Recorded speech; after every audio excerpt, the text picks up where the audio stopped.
Good evening. This is the Wednesday, August 20th, 25 meeting of the Rockport School Committee. We are here in the Rockport Public Library. This meeting is being taped so that people can enjoy it. And before we begin, why don't we go around and introduce ourselves? We'll start with you. Mark Lorenz, School Committee member. Nicole Altieri, School Committee Vice Chair. Amy Oakes, School Committee Chair. Good evening, Mark Branco, Superintendent. Tammy Tettelbaum, School Committee member. Thank you so much. Well, let's begin with the approval of minutes from June 4th. Those were in our Google Drive. Just want to make sure everybody's had a chance to read them and to ask whether anybody has any suggested changes. Seeing none, I would ask for a motion to approve those minutes, please. So moved. And a second? Second. Thank you. All in favor? Aye. Thank you. Public comment. I don't see any members of the public with us tonight. Correspondence, Dr. Branco? We do not have any tonight. None. Donations? None tonight. Personnel? I will do personnel in 2 seconds when we get to the staffing and the summer updates, if that's okay. Okay, that's fine. I see we have no unfinished business, so that brings us to item 8, new business, summer updates. Go right ahead.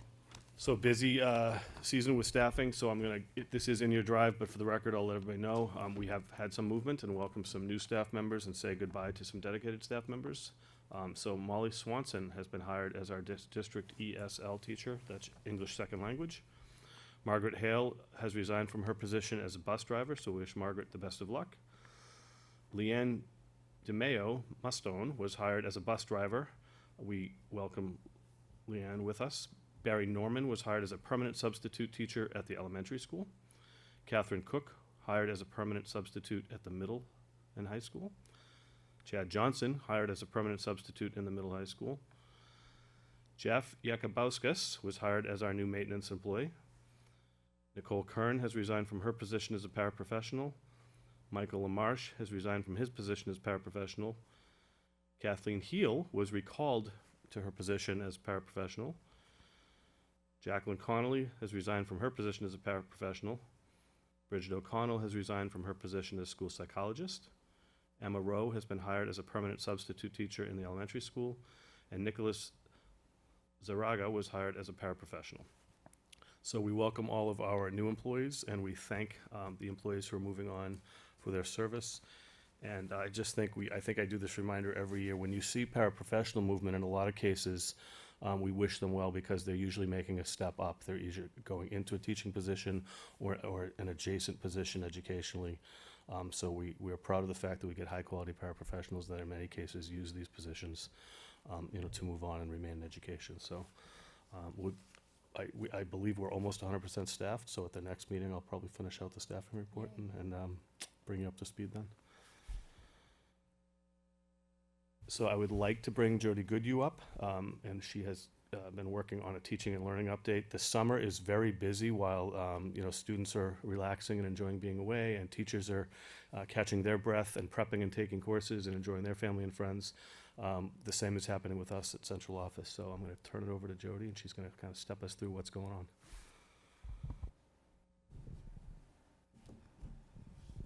on. Feel free to ask questions as we go instead of trying to go back and figuring out where your question was before. But we updates for the curriculum. If you remember, we reorganized the curriculum coordinator positions, and these are the positions that we have now. And we thought we would update you on who were the curriculum coordinators in each area. There are 1, 2, 3, 4, 5 new staff members there who have not done this position before. So that process took place at the end of the school year, and we put them in place, and we're going to start our meetings in September. For the curriculum review cycle for this upcoming year, surprising as it may seem, it is K through 12 ELA again. We're going into our 3rd year using the HMH into reading in the elementary school, so we'll do a K-12 review to look at those resources and make sure they're what we want to continue with there, and see if there's anything to expand into the grades 6 through 12 if they need any new resources. What they have there is all teacher-designed curriculum right now. We're going to have 9 through 12 math take a look at some resources. It's not that they need something, but they have never had the opportunity to do a curriculum review before. We focused up to 8th grade. We have one program in elementary, iReady, one in the middle school, illustrative math, through Imagine Learning, and the high school teachers took part in the middle school's professional development with IL because they updated this year and they had an opportunity to see that, so they should have a chance to look at these resources too and see if there's anything that they want to incorporate. And then for history and social studies, from 6 through 12, there is a ton of older textbook dependent courses, teacher developed resources, and we branched out looking at just US history last year, and now we want to take a look at a lot of those electives to see what resources they're using, making sure they're relevant and up to date. And then we have a really exciting new partnership that's just being firmed up. We're working with Manchester Essex, Hamilton Wenham, and Georgetown, and there'll be a PLC, only one for the year so far, but a PLC for each specialist group, and they'll travel to whichever school is hosting and have a chance to, all the PE and health teachers will be able to work with all PE and health teachers from those districts in a professional learning community group. So we're doing that for every area, plus the multi-language learners, or EL. Everybody's calling it something different now, and our instructional coaches. So I think we will be hosting health and wellness and instructional coaches in Rockport. And are their meetings virtual? Do they get in their cars and go? They're going to get in their cars and go. It'll be in person, and they'll have an opportunity to all talk about what's going on. Our team has worked in super small groups for so long, and it's just been the last year and a half that they've been able to actually even work K-12. So I think this will be a really great opportunity for them. They're always asking for PD that's relevant for them in their content areas, which is hard to find or hard to produce, at least in-house. So this was something Manchester Essex reached out to start this group, and we jumped right on it. That's great. Thank you. These are some of the new resources that we're putting into play this year with Project Lead the Way. We have added a new high school course, Computer Science Essentials. We had Computer Science Principles, which was course 2. This now gives us course 1, so students will be able to take course 1, course 2, and then a capstone after next year to be able to do an engineering pathway with computer science as well as engineering. And then we needed an ad to fill an elective slot in the middle school in 6 through 8, so we added one more course there, Computer Science for Innovators and Makers. Mrs. Favazza has just signed up for that professional development, so she'll spend her first 2 weeks of school doing PD and teaching the course. And then the Crunch Labs build boxes for grade 5. That's part of that donation that we received, the anonymous donation that funded I think it's going to spread out to 5 for us, 5 years of tech resources. And we are getting a build box for every single 5th grade student once per month. And Can you give a quick commercial on what that is? Mark Rober is a scientist from MIT, and he does a lot of YouTube videos, and he did a lot during COVID. He built these squirrel machines, and the kids love him, and he's awesome. And he's partnered with this company, Crunch Labs, and it's a kit that they build something STEM related, hands-on, and use it. So every single kid will be able to build their own and take it home with them. Between Larissa DeBenedette Riley, who is the technology teacher, and all of the 5th grade team, they're going to split up who teaches it in science and who teaches it in tech. We actually have 12 of these boxes, even though there's 10 months, so they'll figure out when they're going to fit that into their curriculum. So they'll have a really good hands-on STEM learning experience, plus get to take it home. In health and phys ed, we jumped on a really quick curriculum review for 6 through 8 when we started talking about the fact that we had kids come through the system in the middle school who didn't really have a health curriculum for a while, so we were missing big components of health education. So we did a quick review. We pulled in Max Quirk and Darlene Trumbore and Amanda King and went through some resources, and we settled on piloting Health Smart. That is a 6 through 8 curriculum, and Max has been working over the summer and will work this year to see what units fit in 6th grade, what fit in 7th, what fits in 8th, and he'll pilot that to see if that's something we want to continue to use beyond this year. And Darlene's going to do some some piloting of lessons in the elementary school too, to see if we need some resources there as well. We have had illustrative math in the middle school for a while now.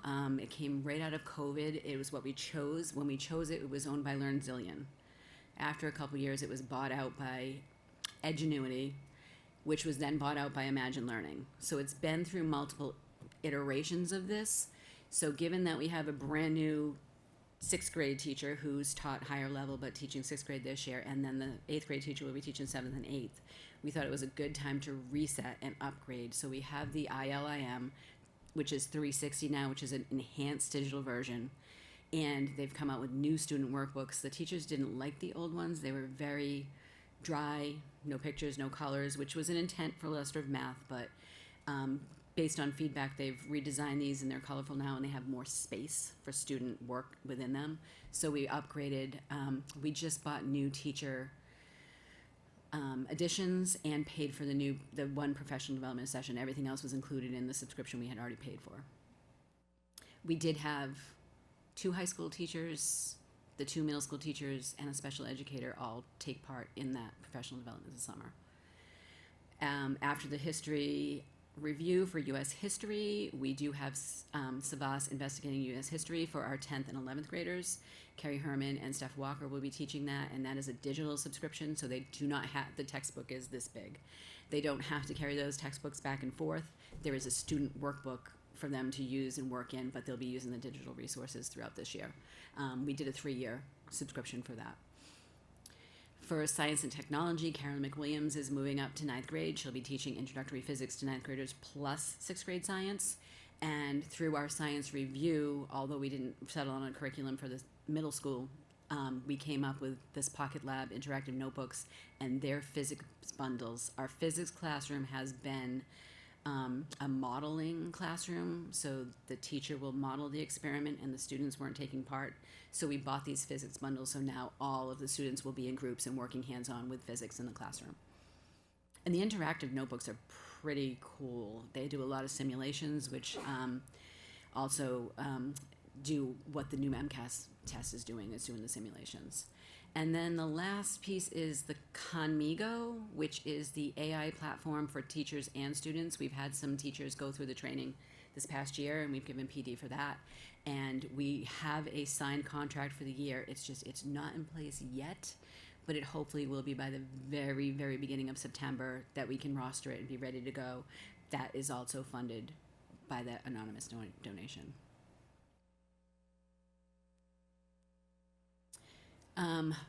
This slide was more a DLT update for what we were doing and what was going on, but Mark thought it would be great for you guys to see what was happening coming out of the committees, the joint committees for negotiations. We did new evaluation language, and what we updated, one of the biggest updates for us was changing how we did observations, and instead of it being the traditional 45-minute once a year, we could do something different depending on the relationship or with the classroom or what type of staff you were evaluating.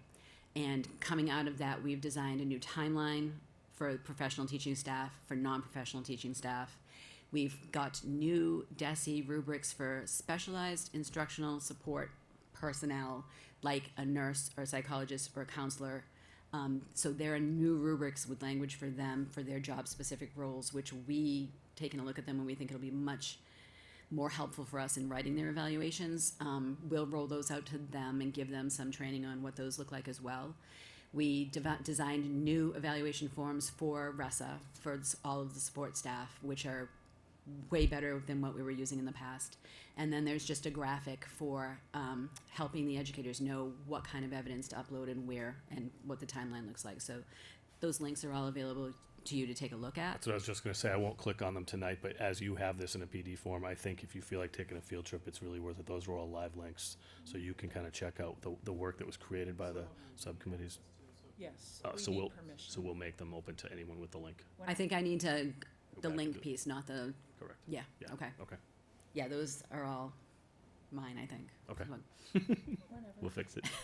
And I just, want to highlight the fact that that was I don't want to call it a long year because it was a really good year of work, but those were two two heavy committees, if you recall, coming out of the negotiations where we really agreed to have those joint committees to do the work. So there was a lot of work done in those joint committees. So thank you to the teachers who served on those committees. Thank you to the administrators who served on those committees. When you get to see it in totality, it's pretty impressive, and it does streamline the work, and it kind of makes the evaluation observation process much more transparent. It's a no secrets kind of model, and that's really healthy for everybody involved.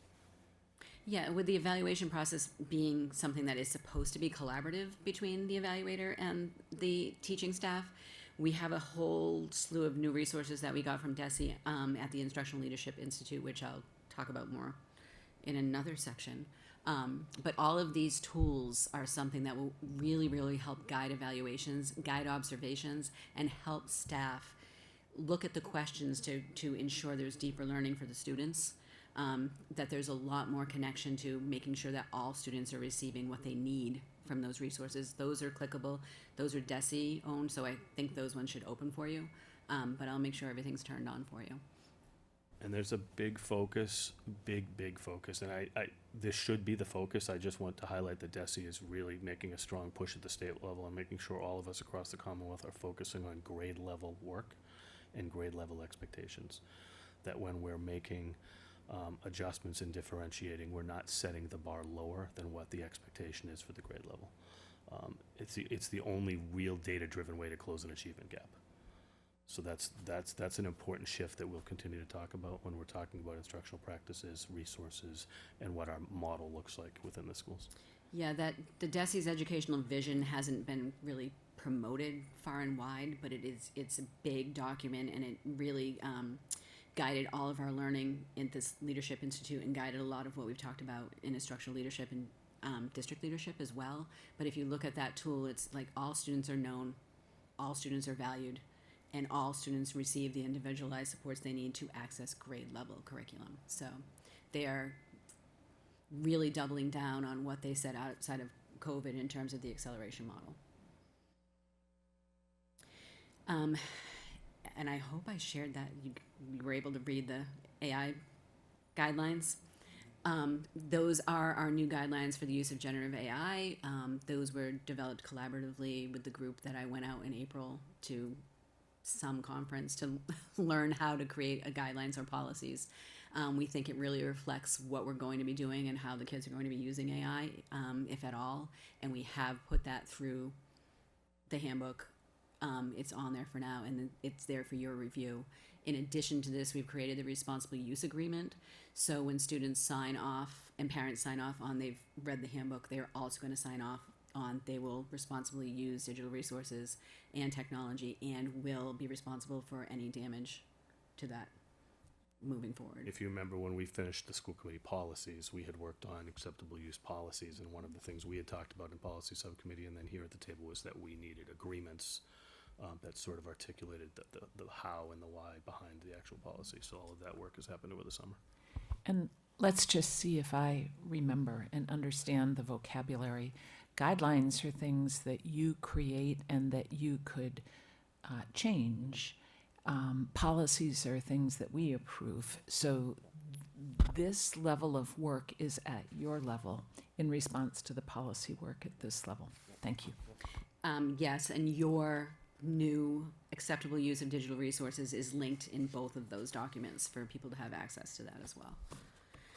In terms of instructional technology, some updates are the analytic view is our data warehousing software.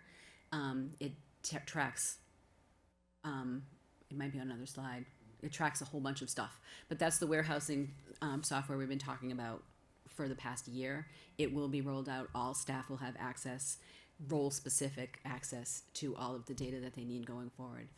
MyFlex Learning is a new tool for the high school to schedule WIN blocks. So the students are all scheduled into their WIN blocks, and the staff can go in and schedule, pull out the kids and put them on their schedule if they think those students need to see them for makeup or retest or support. And then the students will be able to go in and choose which teacher they want to go to. So this links with Aspen. So instead of having a separate Google form where everybody, we have to figure out where everybody is. This is now in the Aspen system, and the students have access, the teachers have access.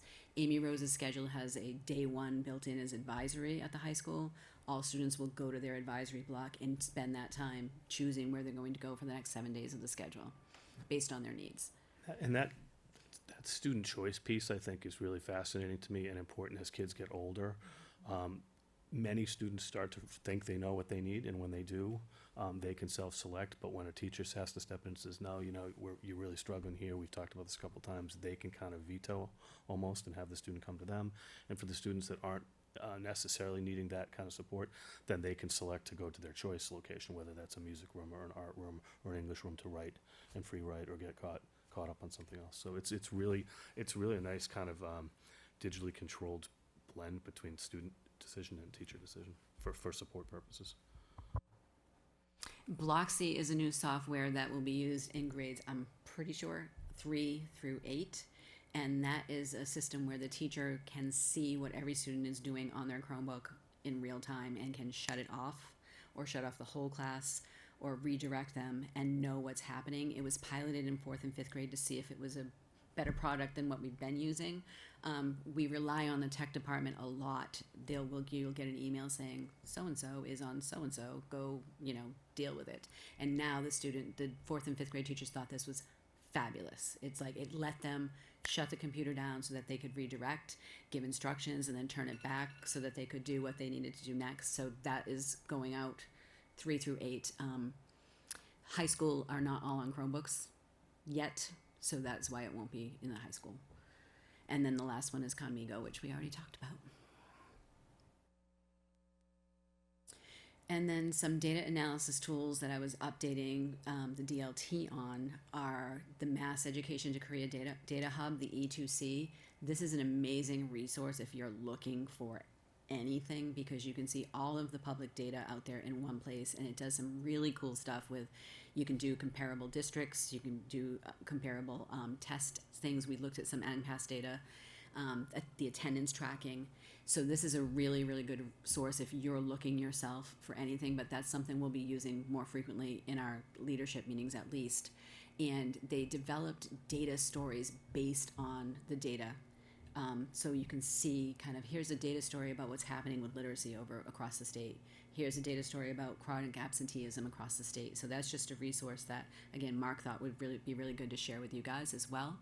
And analytic view, this is the list of all the things that are in there. So when you pull it up, depending on your level of access, you'll be able to see all of this data, and it has a student data profile. And the teachers will have a roster view.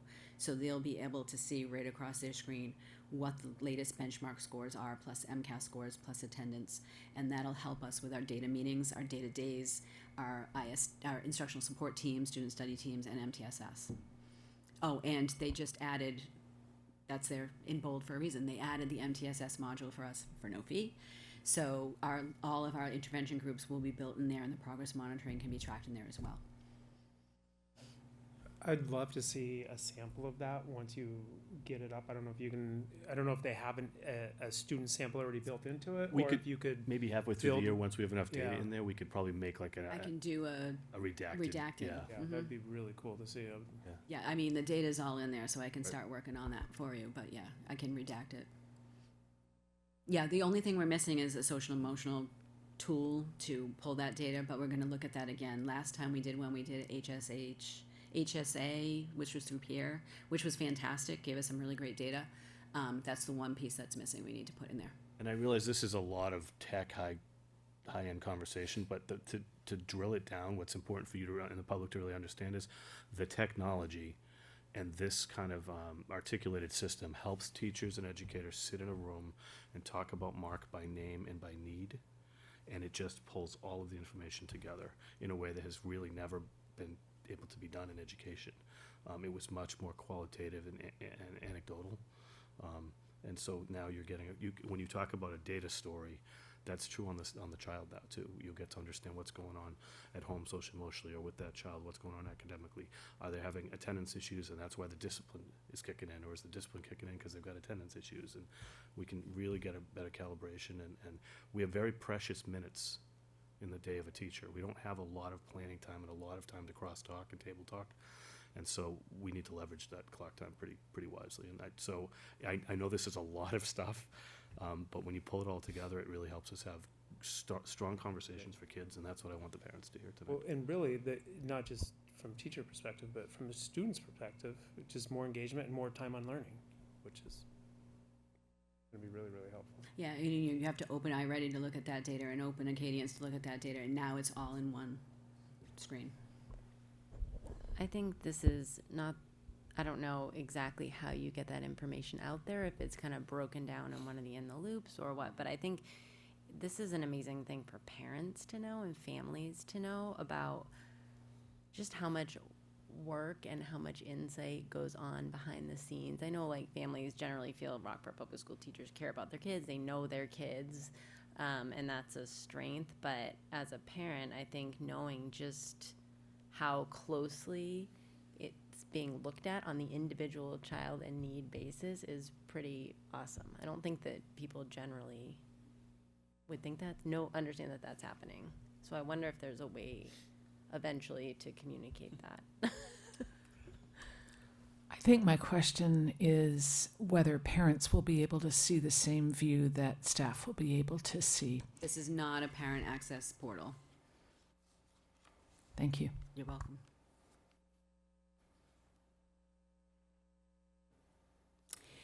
Some updates on MCAS.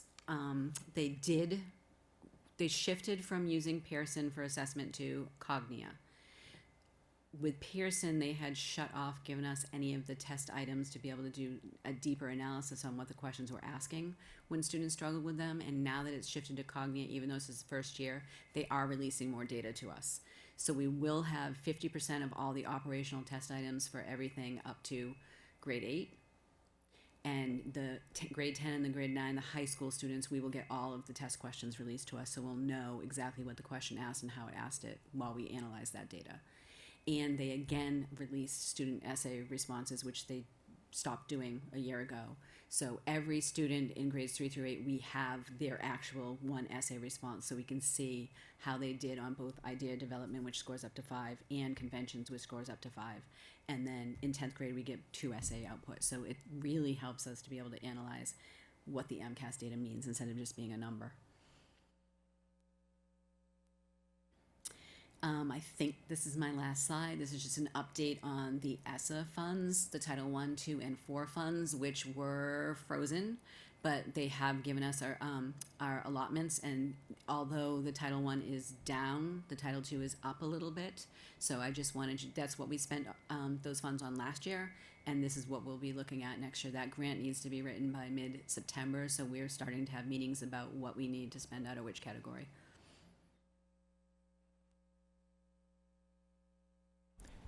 Before you go, Jody, I think about Conmigo and the work we're doing on artificial intelligence. And I suspect that around us, many districts are doing curriculum review, and they are working on data warehouses and dashboards and many of the things that we are working on. I think that the AI really stands out for me. And we can see a little bit about what it actually is when we hit the links in our folder.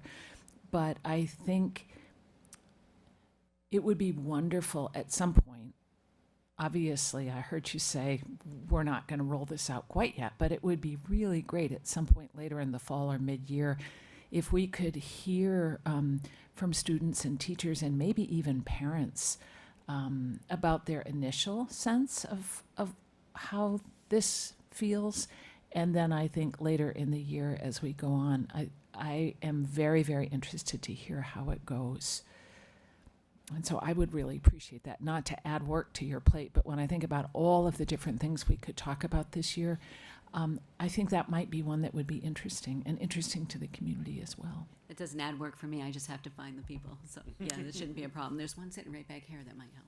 So I had another question as well, which is that I think about all of the change that has come to our schools in the past 2 years: grade realignment, school realignment, new teaching assignments, new technology, new materials. new roles for people.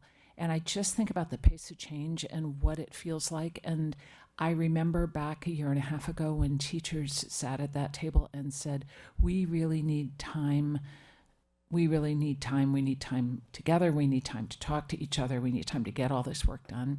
So I'm just curious a little bit about the balance between time for administrators to do PD and time for teachers to do the work. I don't know if you can speak to that at all.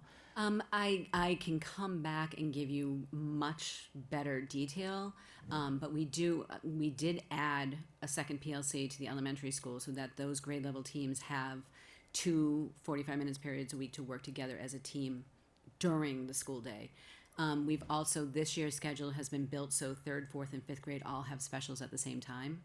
So we can have PLCs with all the 3rd, 4th, and 5th grade teachers together. 1st and 2nd is built at the same time, so 1st and 2nd can work together as well.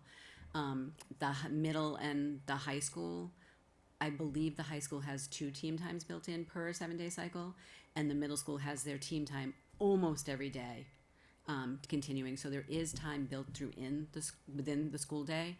I'm collecting some data from staff in terms of the professional development they've done and the impact from there. But I can get more information on how they feel about the time and where we're going with that. We do provide a lot of release time for them to take part in PD, for them to take part in coaching, for them to do any professional development really that they ask to go to, if we have the funds we pay and if they pay their own. So there is a lot more time, I think, built in some levels and maintained at other levels. So there is that, but it's a lot of work.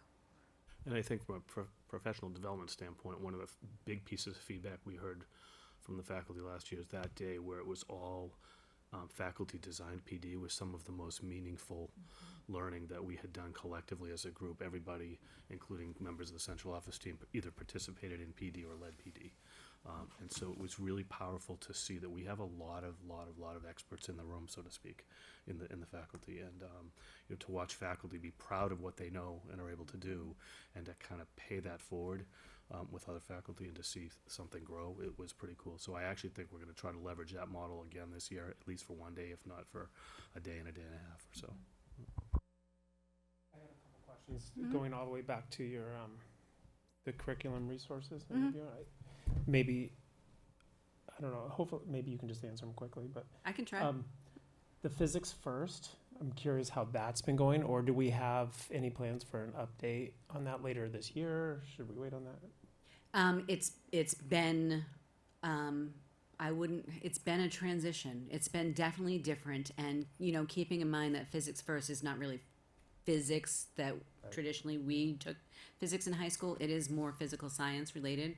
I think it was put in place to actually make it not so difficult for 9th graders to be able to take a science course and pass an MCAS.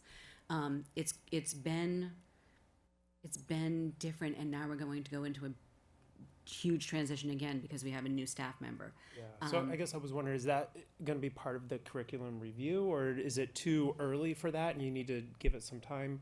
No, I think what we probably can do is a progress update on that particular course and program, because I would suspect from a curriculum resource review standpoint, we really want to make sure that the staff member who's now in that position really feels grounded and comfortable with the content. Remember, we're dealt frameworks, right? And then we're supposed to react with curriculum that meets the framework. So the first thing is for that new person to really adjust to their surroundings and get comfortable with the framework. Well, and I can tell you, since they knew in February this is what was happening, they had their first 3 units completely built by the end of the school year. This is somebody who has used several different resources, is looking at physics textbooks, wanted this interactive notebook and physics bundles, even though we didn't look at putting physics resources in play. I do think there's going to be a huge shift because right away she knows what was there and what wasn't there. She knew what was missing. She's aligning it to MCAS already using the release questions. So I can only see a positive impact on that physics program moving forward. I also think that you hit on something that maybe we've touched upon in a lot of meetings that is important to say publicly, that when you're trying to create the list of rationale for why having that small, powerful school district is so important, when you need resources, we can be nimble and shift. In bigger places, sometimes when you have 7 teachers teaching the same course or subsections of courses, it takes a lot more time to review resources to get everybody up on the same page so that all students are given equitable access to curriculum and instruction. And in our situation, you know, we have good, solid professionals who 3 months ahead of time are doing that work, and we can make a curriculum shift in resources and personnel, and feel confident that the program is most likely going to be even stronger than it's been in the past. Yeah. Yeah, she's been in my office 3 times already to show me, look at this, and very excited about what she's developed already. And then another question, in the middle school math, is the IM the advanced program still? I know you. It's accelerated 6, accelerated 7th, and algebra 8th. Mhm. Good. And then the last one is the for the middle high school, the Project Lead the Way. How many courses are available now? Now there are 4 gateway courses, which is middle school. App creators, the new one is computer science for innovators and makers, magic of electrons, and science of technology. So 4 courses. We hope to do an expansion grant this winter so that we will have 6, so that every grade level will have 2 options to And rotate really through starting at 6 grade stems. 5 with the crunch labs. I mean, that's, And Crunch Lab, and it doesn't mean we're not going to look at Project Lead the Way launch for elementary school. It's just the Crunch Labs fell into our hands, so we're starting there. that's amazing. The high That's school, incredible the high school addition. has computer science essentials this year, and we'll have computer science principles back. That might be a rotating basis. In biomedical, we have human body systems, and in engineering, we have intro to engineering design and principles of engineering. And next year, not this year, but next year, we will add the capstone. And Eric Sabo and Ali Favazer will both be trained in capstone. So students from both computer science and engineering can go into this co-taught capstone and pick their own project path for the year and come out with the capstone project to finish that engineering pathway. Wow, what an opportunity. Amazing. Thank you. Thank you so much for all the updates and the update on the Health Smart for health and physical education. That's great because it's been I know it's been discussed, and so it's awesome to see a curriculum move forward. Is it anticipated that 9 to 12 is that something that you could use then in the high school, or is that a totally separate? I would have to go back and look. I think True. that one only goes to 8th, but it goes K-8, so it could be that. But I think what Max learns coming out of this will help be applicable for the high school. I know that there's been some changes and shift in what, a PE class is a PE class now, and a health class is a health class. The high school still has that wellness combo. Right. So, I mean, those are things that Amy Rose can speak to more as well. As we build what the model looks like, then we can put the supports in their hands for what they need to teach. Thank you.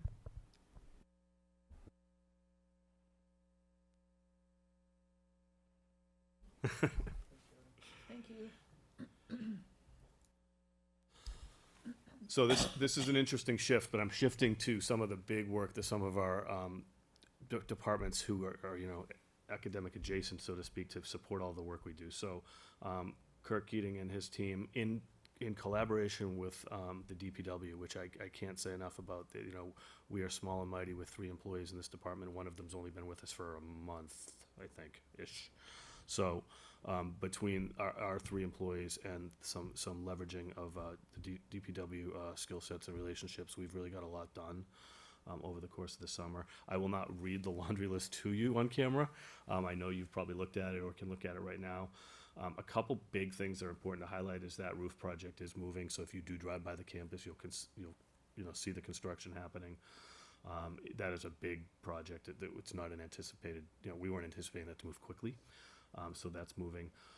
Big thanks to DPW and Nacella Paving Company for paving what was affectionately known as the dirt lot. It's probably been called much worse than that, but we'll call it the dirt lot on camera. So next to the RES parking lot up top, we finally had a knife-safe paved section. We've done a lot of work. I just sent out an email today that I think school committee should have received, and if you didn't, I will make sure I forward it to you. I think it went out to the whole community. We're changing all of our parking patterns. We're changing our traffic patterns on some recommendations around safety to make sure everybody comes in one way and out one way. We had a couple tough fender benders in May and June last year simply because we had 2-way traffic coming in multiple areas. And, you know, if you go to a new school, they design bus lanes and car lanes for a purpose, and we don't have that. It was not how schools were designed, the property was designed, and we don't really have the physical land capacity to make those kind of adjustments. So we've done some good work out there. So try to come up, we've expanded parking. We have short-term visitor parking now right in the loop. So we're trying to help people who have to come in and drop off paperwork, pick up a sick kid, just to give them a little more space. The rest of the list is a lot of that, the TLC that you kind of have to give to aging buildings.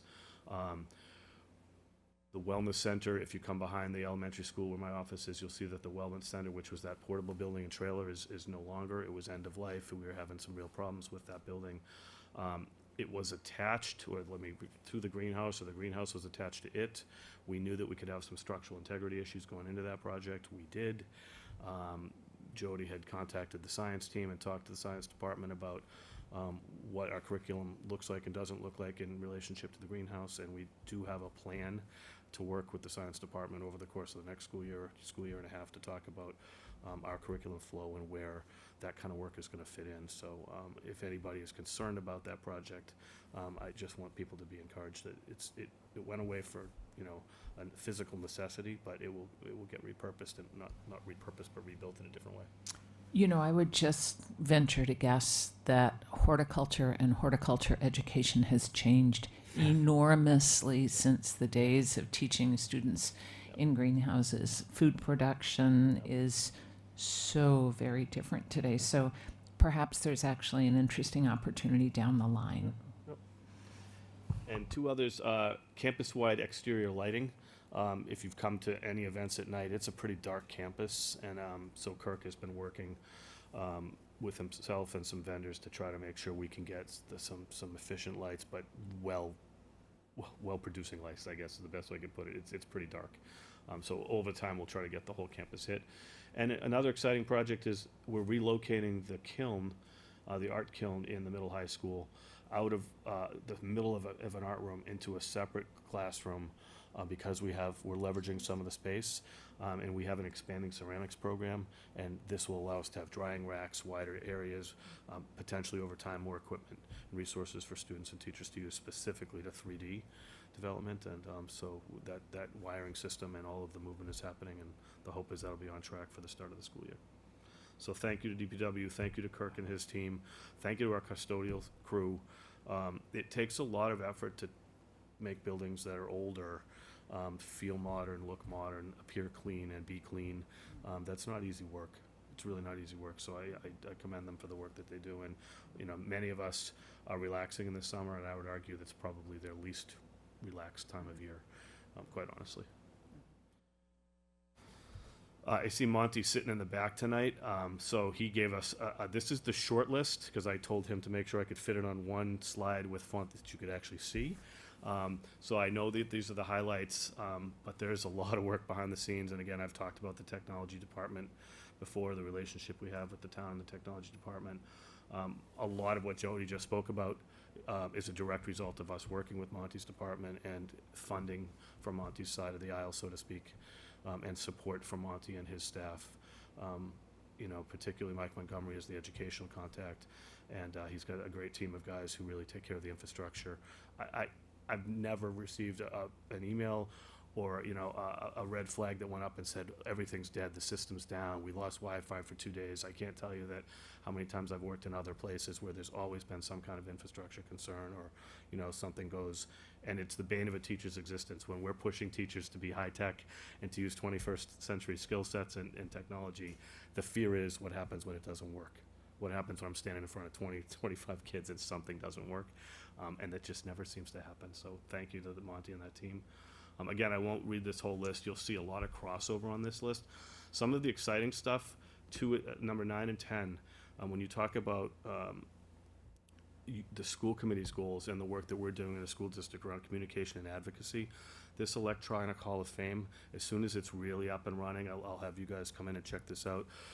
Large digital screens, you've seen them in museums. If you go to the Smithsonian, if you go to the Boston Art, the art museums, Museum of Fine Arts, they're the big touch screens where you can go on those virtual tours and you can touch one thing and it brings you to the next thing. So it's going to be really this historical archive, so to speak, of the Rockport Public Schools. And Monty and staff have really been involved, and school staff, administrative support team have been really involved since I think we talked about this a year ago, or a little less than a year ago, trying to find yearbooks that go as far back as, I don't know, how far are we back right now? 1918. And so can we digitize them? Can we archive them? Everything from Hall of Fames to award winners. It's really, I think, when you talk about the Viking and the Rockport Public Schools and the pride that this community has for who we are and where we've come from, I think it's going to be a really cool, modern, interactive way. And so we're strategically placing them, one at the entrance to the theater area, one at the entrance to the high school, middle school, and one at the entrance to the elementary school, correct? So those are our three major focus areas where community members come in the most. So if you're a community member and you're coming in for any type of school event, those tend to be the three areas you come in. And so that's where they'll be strategically placed. And we really hope that we'll get some, some good traction, so to speak, out of those projects. I think that's very interesting, and I'm curious, where is the data stored? Is it a school server? It's a cloud server? Is it Do you want to come up? I don't want to put you on the spot, do you mind? I'm not worried about where the data is stored. I just wonder after you've gone to this enormous effort, it sounds like there are 3 physical locations in the building where people would be able to access. I think what I'm really leading up to asking is, will there also be a link through the school website? Or do people actually have to walk in the building in order to access this Hall of Fame? Or are there privacy issues that would cause us not to, I don't even know how to ask the question. Yearbooks are public. They're sold and they're all over the place. It's not probably private information, but it's very, very interesting, and I'm just curious about how far you want the range to go. I am not aware that you can link it to access it via home or whatever. There's no software that particularly you need, but you do need an interactive, something to be able to move around. I've never tried it with like a mouse or anything to see if that works. There's nothing about the data that's proprietary. So when we change, which we have a 5-year agreement with them, we can pull everything down and start over. It's not.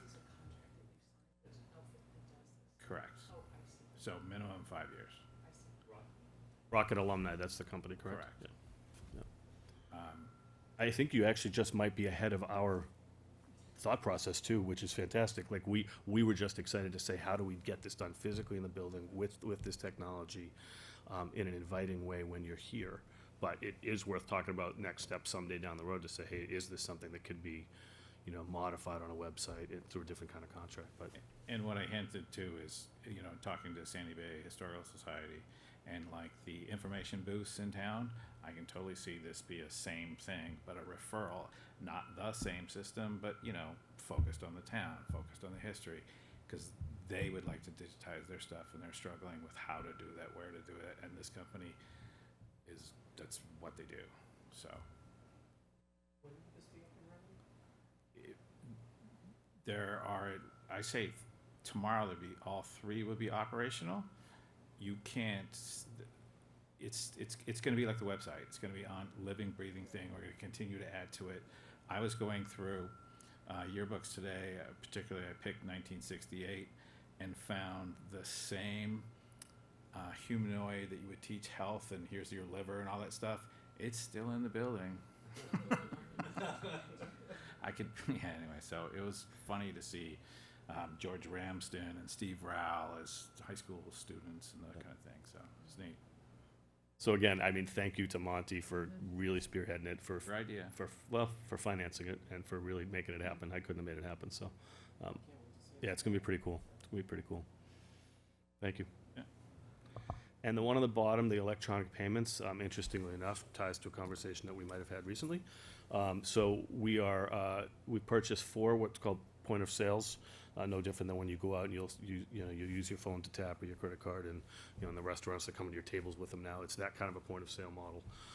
Cafeteria is already set up that way, and other parts of our business are set up that way, but we're really trying to make sure we can facilitate electronic payments online for activities and events, in-house for activities and events, and off-campus for activities and events, including fundraising and other ways that we're collecting money. So that's, in the works to kind of pull together what the protocols look like, what the expectations are, the hows, the fee, right?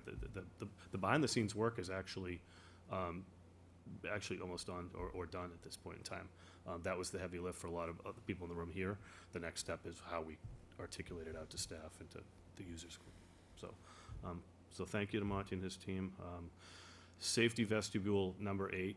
So because we don't have that double door locking system, that is being built, but we had to reorder doors for reasons. So we have that will be done in September. So sometime by the end of September, early October, when you come to elementary school, you'll get buzzed into one. You'll be in a doubled vestibule for safety purposes, and you'll have to buzz back in a second time.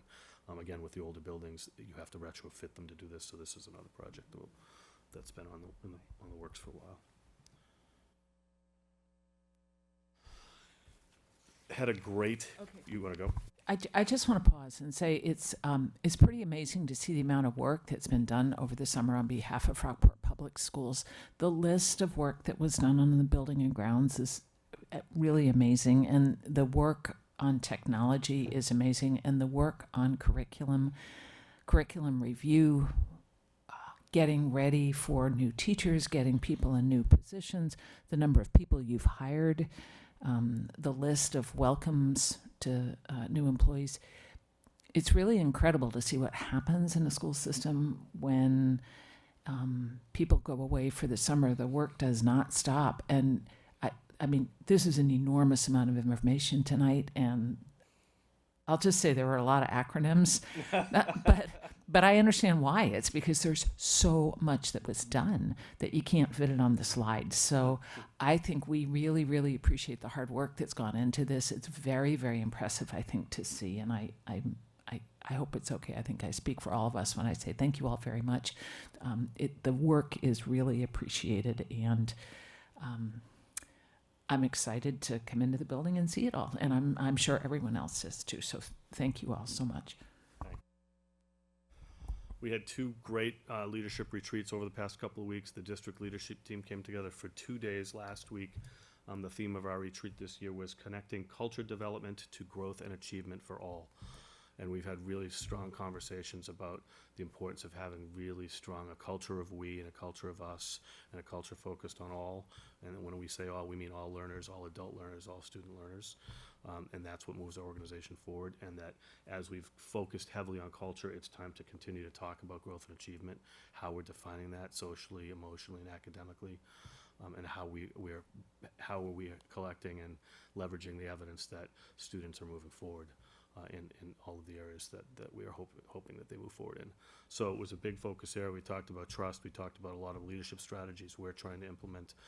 We talked about the relationships within our school buildings that are so important for the adults who are in charge of children. It was a really, really, we don't get to take that kind of prep time necessarily as a leadership team in a really put all your stuff away and work hard kind of a setting. During the school year, you're coming in for quick leadership meetings, or it's the budget, or you're doing policy work behind the scenes, or we're driving one initiative down the road, or 7 of us come in with 7 initiatives at the same time, and it's very difficult to have those substantive meetings during the school year. We have them, but it's difficult to really focus in on the work at hand all the time, and I think that summer retreat is an important time for us. And similar to the school committee, we had a conversation about kind of using the mid-year to recalibrate and how we could do that in the confines of like a school year schedule, so to speak. But it could be difficult, but we are asking for it, so we're going to try to find it. So thank you to the leadership team for coming with their A game for 2 days. Really powerful opportunity to put 9 or 10 of us in the room and really workshop the school year and get excited. Similarly, your school committee retreat I thought was fantastic. We had Tony Bent, who's a veteran retired superintendent and has had other leadership positions in communities and has served for and on MASS, the Mass Association for School Superintendents, for years. And so he came in for the second year with school committee, and similarly led what I thought was a really powerful one-day retreat for us to help us sort of calibrate our why, our purpose, to talk about the work of the school committee, and how we can do that work collaboratively and wisely on behalf of students and families. I don't mind turning that over to anybody who wants to talk about that, but I think that's sort of my summary for those 3 days between those two retreats. Really excited that we sort of leveraged the summer to do some of that work, and I thank you for coming together for that and the leadership team. I think we're good.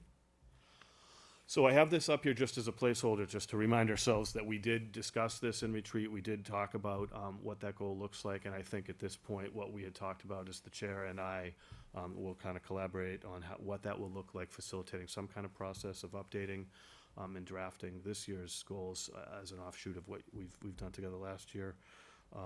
And so once that happens, in a perfect world, that happens for the 2 weeks from now, and if it doesn't, it doesn't, and we'll talk about the goals at the next appropriate meeting. So I don't want to rush that for us, but I think it was really a nice beacon of light for us as a team last year. So I felt really good about the committee having sort of a target. Yeah, I don't think we're ready to do it tonight. I think we need to certainly do it in 2 weeks when everybody is around the table. My sense is that we're probably going to continue to pursue our existing goal, and perhaps we'll add a little bit to it. So thank you for your patience with us. So similarly, at the first meeting in September, leadership team will have put forth the updated SDI, the strategy for district improvement. So we wanted to make sure we were thoughtful coming out of our retreat, just like you are coming out of yours, and that we had a little more time to fine tune that. We had really good conversations about output and outcome again, which we've had for a couple of years, and how we still tripped ourselves up from an evidential standpoint. And we want to make sure that when we come to the committee and the community throughout the course of the school year to talk about growth and achievement and meeting those goals, similar to you talking about meeting your goals, that we can articulate that in a strong fashion. So we're workshopping what literally what the physical layout of the document is and what the wordsmithing is going to look like. So my hope would be at the next meeting, theoretically, that the school committee would come together on draft goals.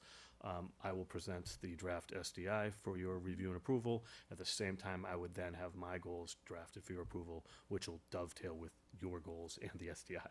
So all of those three major drivers will come together. So what I have for you tonight that does not necessarily need a vote, it just needs you to recognize it and understand that this is sort of the path that we've been on the past couple of years for the evaluation cycle and my goal setting cycle. So I just wanted you to have it so that everybody was aware of it. And then at the next meeting, we'll put everything forward. We called this the summer of learning. I feel like that's every summer, but we really felt it. I think Jody will come back to the committee at some point with talking points about all of the incredible PD that teachers did over the summer. Sometimes we don't even know about it until we either see tuition reimbursements go through or until we hear about courses and learning activities at conferences and travels that they've experienced. So I'm excited to kind of collect all of the learning that the staff has done over the summer. But along with getting ready for the school year, the leadership team continued to be learners as well. So Ms. Goodhue, Ms. Waterman, Mrs. Luster, Ms. King attended the MSAA Summer Institute, Massachusetts School Administrators Association. Thank you. Even I get tripped on the acronyms. And I've been here in the state for a while. They attended the Summer Institute, and for all I've heard, it was a very powerful opportunity for them to come together as a team and do some really good professional development and learn. Similarly, Ms. Goodhue, Ms. Waterman, and Mrs. Luster then attended DESI's Instructional Leadership Institute. That sounded like it was one of the best learning opportunities that many of them have been experienced in a long time. And so kudos to DESI. They tend to fall into a compliance realm in a lot of our minds, but it's important to note that in this particular domain that they were really strong, put together a really strong instructional leadership institute, some of which is informing our opening day work, some of which will inform the SDI. So you'll see snippets of what the fruits of their labor and those learning activities will do for Rockport Public Schools. Principal Rose, who is attending UMass Lowell in the doctoral leadership program, attended her first year of the summer residency at UMass Lowell, which actually concludes her first full year of coursework. So congratulations to her for those of us who've been through that. I'll use this word on purpose, for surviving year one of that kind of a program, and for being excited about bringing back everything that she's learning at that level to Rockport Middle High School, as well as the whole school district. And then I attended the MASS Summer Institute. Again, really strong institute this year with some wonderful keynotes and some really strong themes that addressed everything from leading during a climate of change, not during climate to change, but a climate of change, and making sure that all of us who are leading school districts kind of felt the support and the camaraderie of what it takes to do this work well across the Commonwealth. I also attended a summer residency. I'm a faculty member, as you know, at SNHU, so they had their summer residency, so I went up and participated as an adjunct member. I taught a course up there, and I served on 3 dissertation committees over this, well, still serving on one, but that was part of my summer. So I just think it's important to highlight for you in the community that, we are fully invested in the work. We never stop learning. When we talk about lifelong learning and growth and achievement for all, we mean it for ourselves as much as for our first-year kindergarten students.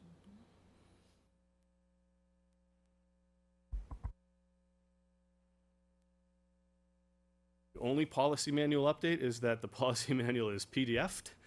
It is on the website.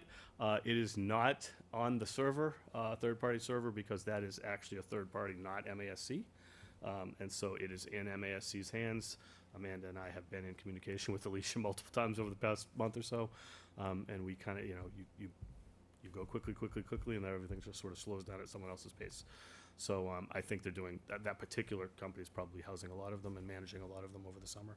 So we do anticipate. So right now, in case you do click on it, it's literally a running PDF that's clean, but there's no hyperlinks. You can't click here to get to page 50, which is what it will be. And, as the chair and I communicate through email today, part of our, which is important for you and Jess to hear, right? That's who's on policy this year? No, Mark, right? Mark and Tammy. Mark and Jess. Okay, sorry. So what's important for you guys to hear is part of the membership that we have now, we will get a policy memo update. I think it's going to be, looks like once a month. I don't know if it's quarterly or once a month. It feels like it's going to be once a month, but I don't know. I received an email today in my school committee email inbox. I don't know if all of you received it as well. It was simply saying, hello, here we are. These are the policy updates that we need to share with you. And then when I went back, I realized they sent me a paper copy of the same thing, and it was on my desk. So I think that if you and Jess are not receiving them, perhaps I'll reach out to try to figure out why. I'm not sure whether we need to opt in through their listservs on their website. I think it might be that you have to request the policy stuff to come, but I am honestly not sure. I received the paper ones in the mail. I feel like Yeah. once a month. So I get. what we can ask, we can have Amanda reach out and ask if it What do we goes to do? the chair purposely because we put your name in as a chair, or if the 2 policy members, which would make more sense, along with the chair, can receive the digital because they have hyperlinks in it to their new version. So what I said to the chair today was, I do get them. So what I think my practice will be, now that we're cleaned up, is I'll read them as I see them. Doesn't mean you shouldn't look at them, but I'll look at them and I'll do the comp with our current policy, and then I'll be able to talk to either the principals or Anne Marie and Jody to say, do we need to react to this, and then we'll pull together a meeting if we have to. And when I think about the work that we did over the past year and a half, my understanding is part of our contract with MASC is that they will also prompt us. Yeah. If they're housing our policies and our policies match their policies. Wouldn't it be nice? Yeah. And so I did wonder if what they sent us, is that what it will look like when they prompt us? Or is that just their general thing that they send to anyone? At any rate, I thought it was great information. I thought it was great to get. And Mark, I'll make sure somehow, or we'll make sure you guys get it, because from a subcommittee point of view, I think it's really useful. So you have the 1-pager with the link to the student family handbook. Does need to be approved tonight so that we can open school with our new handbook.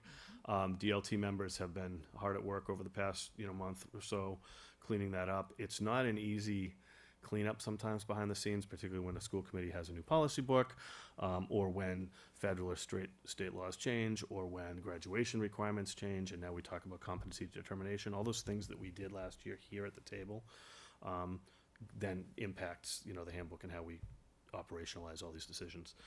So it will be maintained as a digital document with hyperlinks to allow us to review it. There will be parent and family sign-offs digitally. There were a couple highlights, if you don't mind just coming up real quick and just giving them the quick commercial on whatever the 2 or 3 major changes were. One of the big changes is the acceptable use of digital resources, which is your policy, which then we also added the AI guidelines, which you've reviewed as well. That was one big one. Another big one is a curriculum opt-out based on a new Supreme Court case that just came out in July.